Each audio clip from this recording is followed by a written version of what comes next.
May isang kakaibang sakit ang mga tao sa bayang ito. Sa umaga, walang sino man ang lumalabas ng bahay. Pagsapit ng gabi, kailangan pa nilang lumipat sa mga lungga sa ilalim ng lupa. Dahil lang ito sa isang pandaigdigang sakunang naganap. Pagsapit ng gabi, naglalabasan ang mga aninong multo na kumakain ng tao. Hindi lang kailangang palakasin ng mga tao ang kanilang sariling proteksyon. Kailangan din nilang gumawa ng mga batong ilaw para malabanan ang mga pag-atake. Nang katatapos ko lang gumawa ng 3 batong ilaw, agad na binalot ng dilim ang kalangitan. Hahanap na sana ako ng sulok para magpahinga. Nang biglang may kumatok sa pinto. Lin Yu, tulungan mo ko, pakiusap, iligtas mo ko. Hindi naman ako nakikihalubilo sa kahit kanino sa bayang to. Paano niya nalaman ang pangalan ko? Lumapit ako sa mesa, at dumampot ng palakol. Kasabay noon, hinigpitan ko ang hawak sa batong ilaw. Pero biglang nawala ang batang babae sa may pinto. Sa halip, nagsimula siyang kalampagin ng malakas ang pintong kahoy. Lin Yu, buksan mo ang pinto. Inilagay ko ang 3 batong ilaw sa pinto. Tapos, kinuha ko mula sa aparador ang iilan pang natitirang batong ilaw. At saka ako sumuot sa maliit na butas sa ilalim ng kama. At noong sandaling iyon, bumigay na rin ang pintong kahoy. At pumasok na sa loob ng kwarto ang aninong multo mula sa labas. Mariin itong tumitig sa paligid. At habang papalapit ang aninong multo, ang 3 berdeng batong ilaw sa may pinto, ay nagsimulang mabilis na lumamlam. Narinig ko ang tunog ng pagbasag ng mga batong ilaw. Binalot ako ng matinding kawalan ng pag-asa. Habang dahan-daang lumalapit ang aninong multo, ang batong ilaw sa dibdib ko ay nagsimula na ring maglabas ng bahagyang lunti ang liwanag. Kahit na nagtatago ako sa loob ng lungga, malinaw na malinaw kong naririnig ang mga yabag. Habang nagsisimulang lumamlam ang batong ilaw, wala akong magawa kundi ang magdasal na umalis na agad ang aninong multo. Nakatayo ang aninong multo sa harap ng pinto, habang nakatitig sa loob ng kwarto. Hanggang sa lumipas ang 20 minuto, muli akong nakarinig ng mga yabag. Hinintay niya talaga ako ng ganito katagal. Hindi umalis ang aninong iyon. Matapos makumpirmang walang tao sa loob ng kwarto, nakatayo pa rin siya sa may pintuan. Hindi siya gumawa ng kahit kititing na ingay. Nag-aabang pala ito ng mabibiktima. Nang gabing iyon, hindi ako umalis sa aking taguan sa ilalim ng lupa, hanggang sa unang sinag ng araw kinaumagahan. Saka lang ako pumunta sa kwarto. Tinitingnan ko ang wasak na pintuang kahoy. Kailangan kong makahanap ng bagong pamalit ngayong araw. Kung hindi, mas magiging delikado sa gabi. At saka, 2 bato ng liwanag na lang ang natitira sa akin. Mukhang wala na akong sapat na oras para mag-ukit ngayong araw. Ang pag-ukit ng bato ng liwanag ay kumukonsumo ng lakas ng isipan.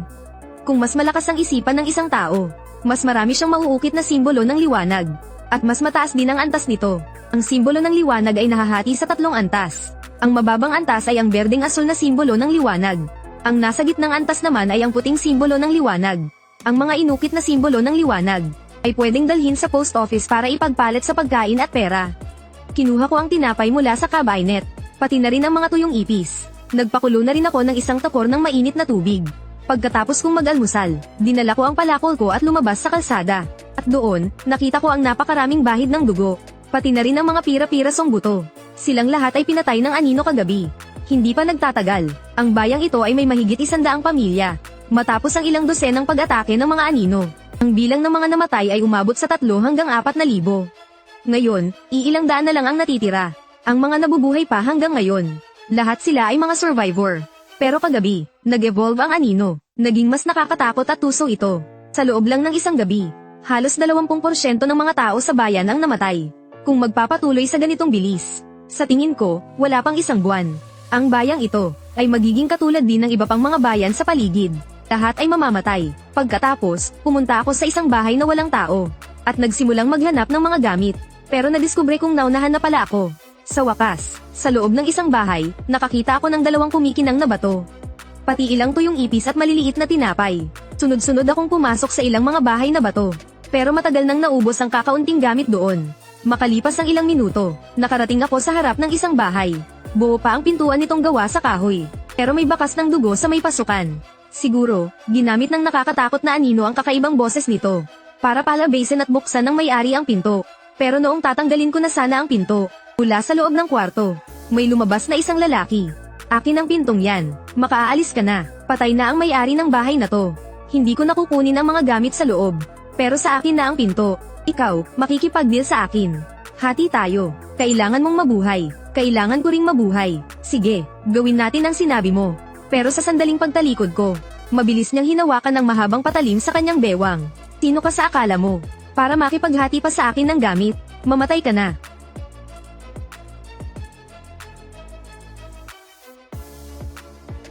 Kailangan ko nang umuwi. Ang sakit ng ulo ko. Kinuha ko ang backpack niya. At pasuray-suray na bumalik sa tinutuluyan ko. Tiniis ko ang sakit at gumapang ako papasok sa lungga. At agad akong nawalan ng malay. Pero bago ako mawalan ng malay, may lumitaw na mga salita sa harap ng mga mata ko. Palakasin ang pintong kahoy. Oo, kumpirmahin ang pagpapatibay ng kahoy na pinto. Oras ng pagpapatibay, 5 oras at 32 minuto. Nang muli akong magising, kinabukasan na pala, matapos kong makumpirmang umaga na. Saka lang ako lumabas sa lungga ko. Ngunit nakita kong naging bago ang kahoy na pinto. Mas matibay pa. Ano bang nangyayari dito? Ay nagpalit ba ng pinto para sa akin? Imposible. Tumingin ulit ako sa palakol sa gilid. Biglang may lumitaw na mga salita sa harap ko. Patibayin ang palakol. Oo, kumpirmahin ang pagpapatibay ng palakol. Oras ng pagpapatibay, 52 minuto. Naalala ko noong nawalan ako ng malay kagabi. May mga salita ring lumitaw sa harap ko. Congratulations! Nakakuha ka ng strength eneng point. Nakakuha ba ako ng isang uri ng strength eneng system? O baka naman isang special ability. Pinanood ko ang oras. Tahimik na naghihintay sa countdown. Dahil sa pagkabagot, kumain ako ng tuyong tinapay. At tuyong ipis. Kahit na nakakadiri, mataas naman ito sa protina. At mura pa. Ito na ang pinakamagandang pagpipilian para sa mga survivor na jipit na jipit. Mabilis na lumipas ang oras. Ang kinakalawang na palakol ay biglang lumabo. At sa isang iglap, isang bagong-bagong palakol ang lumitaw. Tumingin ako sa kahoy na pinto. Para muling mapatibay, kailangan ng 3 araw at 22 oras. Tumingin ulit ako sa inaamag na tinapay sa ibabaw ng mesa. Ang oras ng pagpapatibay ay 25 minuto lang. Pero hindi ko ito agad pinatibay. Sa halip, tiningnan ko ang buong bahay na bato.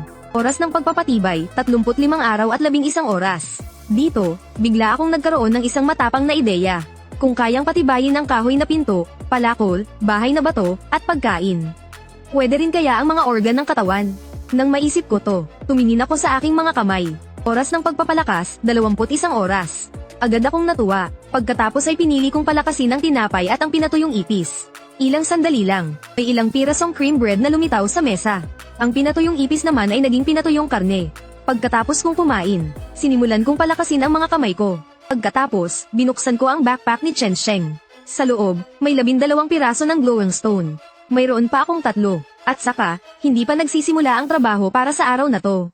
Maaga pa naman. Kung sisimulan ko ng gumawa ng mga glowing stone ngayon, aabot pa ako sa oras. Kung sisipigan ko, kaya kong gumawa ng 3 cyan grade na glowing stone sa isang araw. Ibinuhos ko ang laman ng backpack sa mesa. Ngunit may nakita akong isang bagay na parang lumang radyo. At sa LCD screen nito, lumitaw ang numerong 11. Isinantabi ko muna ito. Plano kong tanungin ang kartero pagkatapos kong gumawa ng mga glowing stone.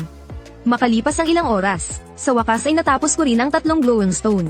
Dahil sa limitasyon ng aking mental power, hanggang 3 piraso lang ang kaya kong gawin sa isang araw. Kaya makalipas ang kalahating oras, pumunta ako sa pinto ng post office. Nandyan ba ang kartero? Pagkalipas ng ilang minuto, lumabas siyang hawak-hawak ang kanyang pantalon. Sumilip ako sa siwang ng pinto. May naaaninag akong maputi. Mayroon akong 3 glowing stone dito. Gusto ko sanang ipagpalit sa pagkain. Gaya pa rin ng dati. Isang tinapay, isang maliit na supot ng pinatuyong ipis. Pagkatapos naming magpalitan, inilabas ko ang machine at iniabot kay Yanda. Alam mo ba kung ano to? Di ba ito yung lumang modelo ng anomaly detector? Bago lumitaw ang mga ghost shadow. Pagbabago ang numero nito, tataas ito mula sa normal na bilang hanggang 50. Sa mga oras na ito, ibig sabihin, may lumitaw ng kakaibang nilalang sa paligid mo. Kapag umabot sa 70 ang numero, patunay na iyan na ang anino ng multo ay dumating na, at kapag pumalo na sa 70, aba, binabati kita. Ang anino ng multo ay nasa harapan mo na. Mayroon kang anomaly detector na ito. Kaya malalaman mo na agad. Kaya ring ma-detect ang iba pang kakaibang nilalang. Ibinebenta mo ba sa akin? Kaso, luma na yung modelo mo. Ang pinakamataas na maibibigay ko ay katumbas ng 9 na nagliliwanag na bato. Hindi ko ibinebenta. Sige, total hindi ko rin naman yan gusto. Pero, narinig ko ngayong araw na patay na si Chen Sheng.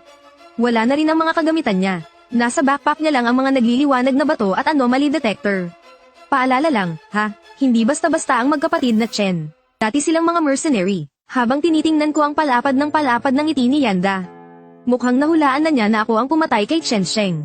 Kung gusto kong patahimikin si Yanda, kailangan kong may ibigay na kapalit. At bilang nag-iisang kartero sa lugar na ito, hindi lang niya kontrolado ang ekonomiya rito. Isa rin siyang magaling na tao. Isa pa, ang mga kartero ay tauhan ng post office. Madaling nakakabiyahe si Yanda sa 2 lugar para magdala ng mga gamit. Dahil lang dyan, nalampasan na niya ang 80% ng mga survivor dito. Kung sasabihin mo sa akin ang tungkol sa kapatid ni Chen Sheng, dadalhan kita ng 3 nagliliwanag na bato bukas ng umaga. Hinimas ni Yanda ang kanyang baba. Ang magkapatid na yan ay mga walang hiya at miserable. Bago pa ang katapusan ng mundo. Pareho silang mga mercenary. Nagtatrabaho sila para sa kung sinong magbabayad sa kanila. Ang problema, napakagaling ni Chen Dahai. At pangalawa, may hawak siyang baril. Kung walang makitang anumang clue si Chen Dahai, mamuhay ka lang ng tahimik. Pero kapag may nalaman si Chen Dahai, pinapayo ko sa'yo na mag-isip ka na ng paraan para makatakas sa lalong madaling panahon. Tumango ako, nagpasalamat ako at umalis na. Pagkabalik ko sa aking tirahan, magtatakip silim na. Ang mga tao ay nagtatago na. Hindi ko maaaring ipagkatiwala ang buhay ko sa iba. Kailangan kong maunahan sila. Pagsapit ng alas 12 ng hating gabi, biglang may umalingaw-ngaw na isang malakas na tunog sa may pinto. Bigla akong napabalikwas mula sa pagkakatulog. Hinawakan ko ang Ice Blue Battle Axe. Inakatitigan ko ang pintong kahoy ng may pag-iingat.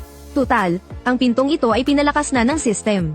Kahit ang bigat o ang kapal nito, ay higit pa sa mga ordinaryong pintong gawa ng tao. Ngunit ang anino ngayon ay mas naging nakakatakot. Kasunod nito, narinig ang pangalawang malakas na kalabog sa pinto. At nagkaroon na ng mga lamat ang pinto. Diretso akong pumunta sa silong para magtago. Noong mga sandaling iyon, may narinig na namang kalabog sa pinto. Ang Yaoguang Stone ay nagsimula na ring unti-unting dumilim. Ang anino ay patuloy pa ring walang tigil sa pagwasak sa pinto. Hanggang sa makagawa ito ng butas. Tumigil din sa pagkilos ang anino. Hindi ito gumawa ng kahit anong ingay. Biglang naging napakatahimik ng paligid. Dahil napakatusaw ng mga anino. Hindi lang sila matalino, kaya rin nilang gayahin ang boses ng tao. Para tawagin ang sino mang nasa loob ng kwarto. Marami ang namatay sa ganitong paraan noong una. Para silang totoong bersyon ng lobo na nagpanggap na lola.